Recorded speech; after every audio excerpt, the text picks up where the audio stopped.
जय हिंद साथियों, स्वागत है एक बार फिर से आप सभी का शिक्षा संकल्प के इस यूट्यूब प्लेटफॉर्म पर। कैसे हैं आप सभी दोस्त? आशा करता हूं कि बहुत ही अच्छे होंगे और बीएड प्रवेश परीक्षा 2025 की तैयारी में मेहनत के साथ लगे होंगे। दोस्तों, आप लोगों को पता है डेली सुबह 11:30 बजे करंट अफेयर की स्पेशल क्लास होती है, जो कि बीएड एंट्रेंस एग्जाम के लिए महत्वपूर्ण तो है ही, साथ में आप लोग यदि किसी अन्य परीक्षा की तैयारी कर रहे हैं उसके लिए भी ये क्लास बहुत महत्वपूर्ण होती है। तो डेली सुबह 11:30 बजे मात्र 10 से 12 मिनट की इस वीडियो को देखना बिल्कुल मत भूलिएगा। आपका जो है करंट अफेयर का टेंशन बिल्कुल खत्म हो जाएगा। आइए आगे बढ़ते हैं और एक एक क्वेश्चन करके हम लोग यहाँ पर डिस्कस करने का प्रयास करते हैं। पहला क्वेश्चन है, हाल ही में अंतर्राष्ट्रीय मातृभाषा दिवस जो है कब मनाया गया है? बेहद इंपॉर्टेंट है, स्टार लगा लीजिएगा इस क्वेश्चन पर, पेपर में पूछा जाता है। दोस्तों, अंतर्राष्ट्रीय मातृभाषा दिवस जो है 21 फरवरी को मनाया गया है। ऑप्शन नंबर सी आपका करेक्ट हो जाएगा। और प्रत्येक वर्ष जो है 21 फरवरी को अंतर्राष्ट्रीय मातृभाषा दिवस के रूप में मनाया जाता है। ऑप्शन आपका यहाँ पर थर्ड बिल्कुल करेक्ट हो जाएगा। और यहाँ पर देखिएगा, फरवरी के महीने में कुछ महत्वपूर्ण दिवस मनाए गए हैं, इनको भी आप लोग ध्यान रखिएगा। 1 फरवरी को भारतीय तटरक्षक दिवस, 2 फरवरी को विश्व आर्द्र भूमि दिवस के रूप में मनाया गया है, 3 फरवरी को राष्ट्रीय गुमशुदा व्यक्ति दिवस, 4 फरवरी को विश्व कैंसर दिवस के रूप में मनाया गया है, ये भी महत्वपूर्ण है, 10 फरवरी को राष्ट्रीय कृमि मुक्ति दिवस के रूप में मनाया गया है, 11 फरवरी को अंतर्राष्ट्रीय महिला एवं बालिका विज्ञान दिवस और 12 फरवरी को डार्विन दिवस के रूप में मनाया गया है। और यहाँ पर देखेंगे 13 फरवरी को विश्व रेडियो दिवस के रूप में और 14 फरवरी को विश्व जन्मजात हृदय दोष दिवस के रूप में मनाया गया है, 16 फरवरी को राष्ट्रीय बादाम दिवस के रूप में मनाया गया है, 17 फरवरी को वैश्विक पर्यटन लचीलापन दिवस और 20 फरवरी को विश्व सामाजिक न्याय दिवस के रूप में मनाया गया है। तो ये फरवरी के महीने में कुछ महत्वपूर्ण दिवस मनाए गए हैं, इनको भी आप लोग ध्यान रखिएगा। डेली जो है हम लोग इसका रिवीजन कर लेते हैं। आइए आगे बढ़ते हैं और क्वेश्चन नंबर नेक्स्ट देखिएगा। क्वेश्चन नंबर दूसरा कहता है, हाल ही में अंगदाताओं को उनके जीवन रक्षक योगदान के लिए किस केंद्र शासित प्रदेश में राजकीय सम्मान प्रदान किया जाएगा? पुदुचेरी, लद्दाख, चंडीगढ़, इनमें से कोई नहीं। बताइएगा, आंसर भी आप लोग यहाँ पर दे सकते हैं। हाल ही में अंगदाताओं को उनके जीवन रक्षक योगदान के लिए किस केंद्र शासित प्रदेश में राजकीय सम्मान प्रदान किया जाएगा? तो पुदुचेरी में। पहला ऑप्शन आपका यहाँ पर बिल्कुल करेक्ट है। अगला क्वेश्चन देखें, क्वेश्चन नंबर थर्ड देखिएगा, हाल ही में किसने मेमोरी लीग विश्व चैंपियनशिप 2025 जीती है? कौन बताएगा भाई? आप लोग आंसर दे सकते हैं क्या? राजीव कुमार, बिस्वा राजकुमार, अभय सिंह, इनमें से कोई नहीं। चलिएगा, हाल ही में किसने मेमोरी लीग विश्व चैंपियनशिप 2025 किसके द्वारा जीता गया है? तो बिस्वा राजकुमार के द्वारा। ऑप्शन नंबर दोस्तों यहाँ पर सेकंड बिल्कुल करेक्ट हो जाएगा। इसके बारे में यहाँ पर देखिएगा, कुछ इंपॉर्टेंट फैक्ट दिया गया है, ध्यान रखिएगा। 20 वर्षीय भारतीय छात्र बिस्व राजकुमार ने 13.50 सेकंड में 80 नंबर और 8.40 सेकंड में 30 चित्र याद करके मेमोरी लीग वर्ल्ड चैंपियनशिप 2025 जीता है। ठीक है, यानी 8.40 सेकंड में जो है इनके द्वारा 30 चित्र याद करके जो है मेमोरी लीग वर्ल्ड चैंपियनशिप 2025 जीता गया है। ठीक है, किसके द्वारा? बिस्वा राजकुमार के द्वारा। ध्यान रखिएगा, बहुत महत्वपूर्ण प्रश्न है। अगला क्वेश्चन देखें, हाल ही में जारी लेसेंट की रिपोर्ट के अनुसार पिछले 3 दशकों में वैश्विक आत्महत्या मृत्यु दर में कितने प्रतिशत की गिरावट आई है? 50%, 60%, 40% और यहाँ पर दिया है आपका 20%। आंसर दे सकते हैं आप लोग, चलेगा। चलिए भाई, प्रयास कर सकते हैं। हाल ही में जारी लेसेंट की रिपोर्ट के अनुसार पिछले 3 दशकों में वैश्विक आत्महत्या मृत्यु दर में कितने प्रतिशत की गिरावट आई है? तो ध्यान रखिएगा, 40% की। ऑप्शन नंबर आपका यहाँ पर थर्ड बिल्कुल करेक्ट हो जाएगा। ठीक है, लेसेंट की दोस्तों, लेसेंट के द्वारा जो है एक रिपोर्ट जारी करी जाती है, जिसके अनुसार जो है पिछले 3 दशकों में, यानी पिछले 30 सालों में जो है वैश्विक आत्महत्या मृत्यु दर में 40% की जो है गिरावट हुई है। अगला क्वेश्चन देखें, हाल ही में मुख्य आर्थिक सलाहकार मुख्य अनंत नागेश्वरन का कार्यकाल कब तक बढ़ाया गया है? बता सकते हैं आप लोग? मुख्य आर्थिक सलाहकार हैं। कौन है भाई? अनंत नागेश्वरन है। इनका कार्यकाल जो है बढ़ा दिया गया है। कब तक बढ़ाया गया है? ध्यान रखिएगा, मार्च 2027 तक जो है इनका कार्यकाल बढ़ाया गया है। ठीक है, आपसे पूछेगा कि मुख्य आर्थिक सलाहकार कौन है, तब आप कहेंगे अनंत नागेश्वरन है और इनका कार्यकाल जो है बढ़ा दिया गया है। कब तक बढ़ाया गया है? मार्च 2027 तक बढ़ाया गया है, ध्यान रखिएगा। अच्छा, एक बार सभी स्टूडेंट सेशन को शेयर कर दें और लाइक कर दें। जो भी साथी चैनल पर नए हैं, बीएड एंट्रेंस एग्जाम की तैयारी करने के लिए, बिल्कुल फ्री में कंटेंट प्राप्त करने के लिए चैनल से ज़रूर जुड़ें। हाल ही में कौन लगातार तीसरे वर्ष पक्षी गणना में भारत में शीर्ष पर रहा है? पश्चिम बंगाल, आंध्र प्रदेश, उड़ीसा और यहाँ पर दिया है आपका नई दिल्ली। प्रयास कर सकते हैं आंसर देने के लिए। चलिएगा, हाल ही में कौन जो है लगातार तीसरे वर्ष पक्षी गणना में भारत में शीर्ष पर रहा है?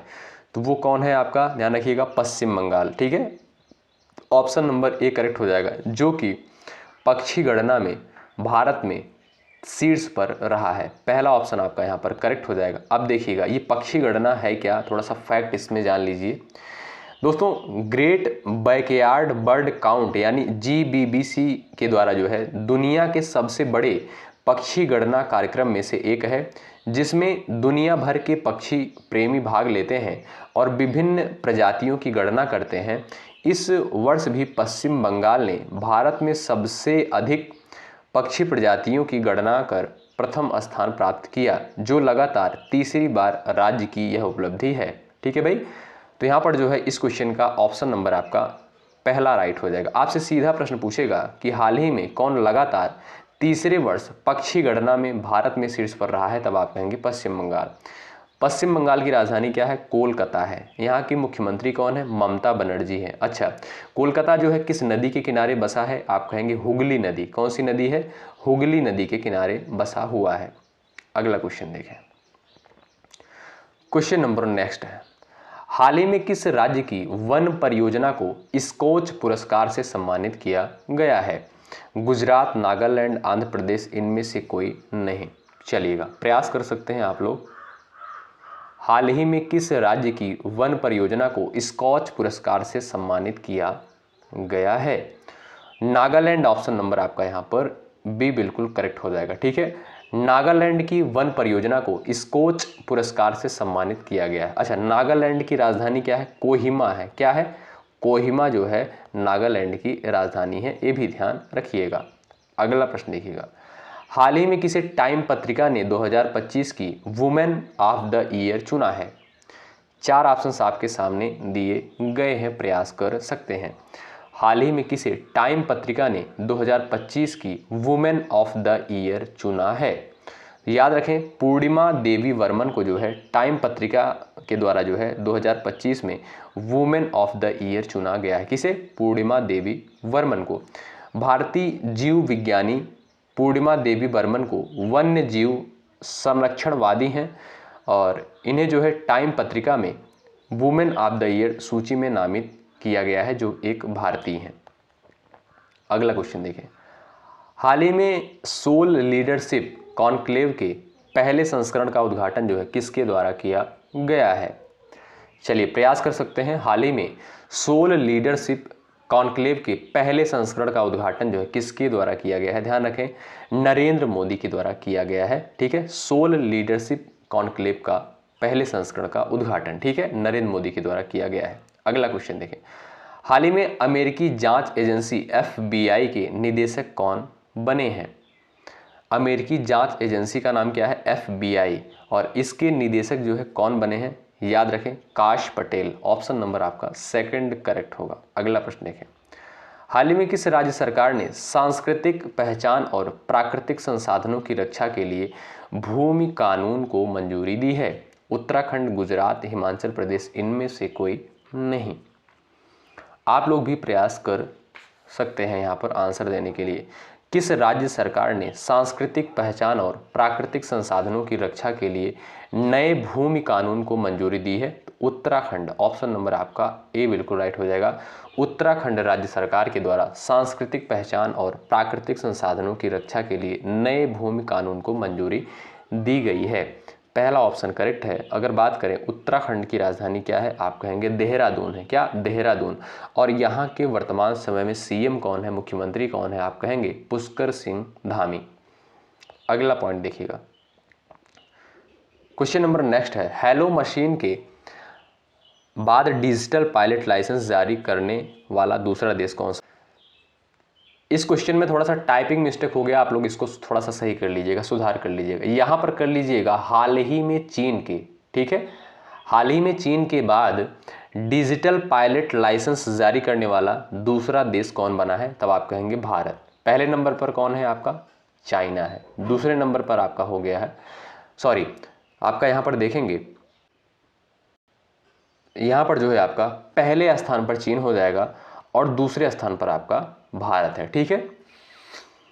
डिजिटल पायलट लाइसेंस जारी करने वाला दूसरा देश बन गया है भारत। पहला ऑप्शन आपका इस क्वेश्चन का राइट हो जाएगा। पहले स्थान पर चीन है, ध्यान रखिएगा। अगला क्वेश्चन देखिएगा, हाल ही में 9वीं एशिया आर्थिक वार्ता का आयोजन कहाँ किया गया है? तो ये जो है पुणे में किया गया है, ऑप्शन थर्ड करेक्ट हो जाएगा। 9वीं एशिया आर्थिक वार्ता का आयोजन पुणे में किया गया है। अगला क्वेश्चन देखें, हाल ही में जारी दुनिया की सबसे अमीर महिलाओं की लिस्ट में कौन शीर्ष पर रही हैं? बता सकते हैं आप लोग कौन शीर्ष पर रही हैं? आज जो है आज की इस पीडीएफ में हमें लगता है थोड़ा सा गलतियां जो है, टाइपिंग मिस्टेक ज़्यादा हो रही है।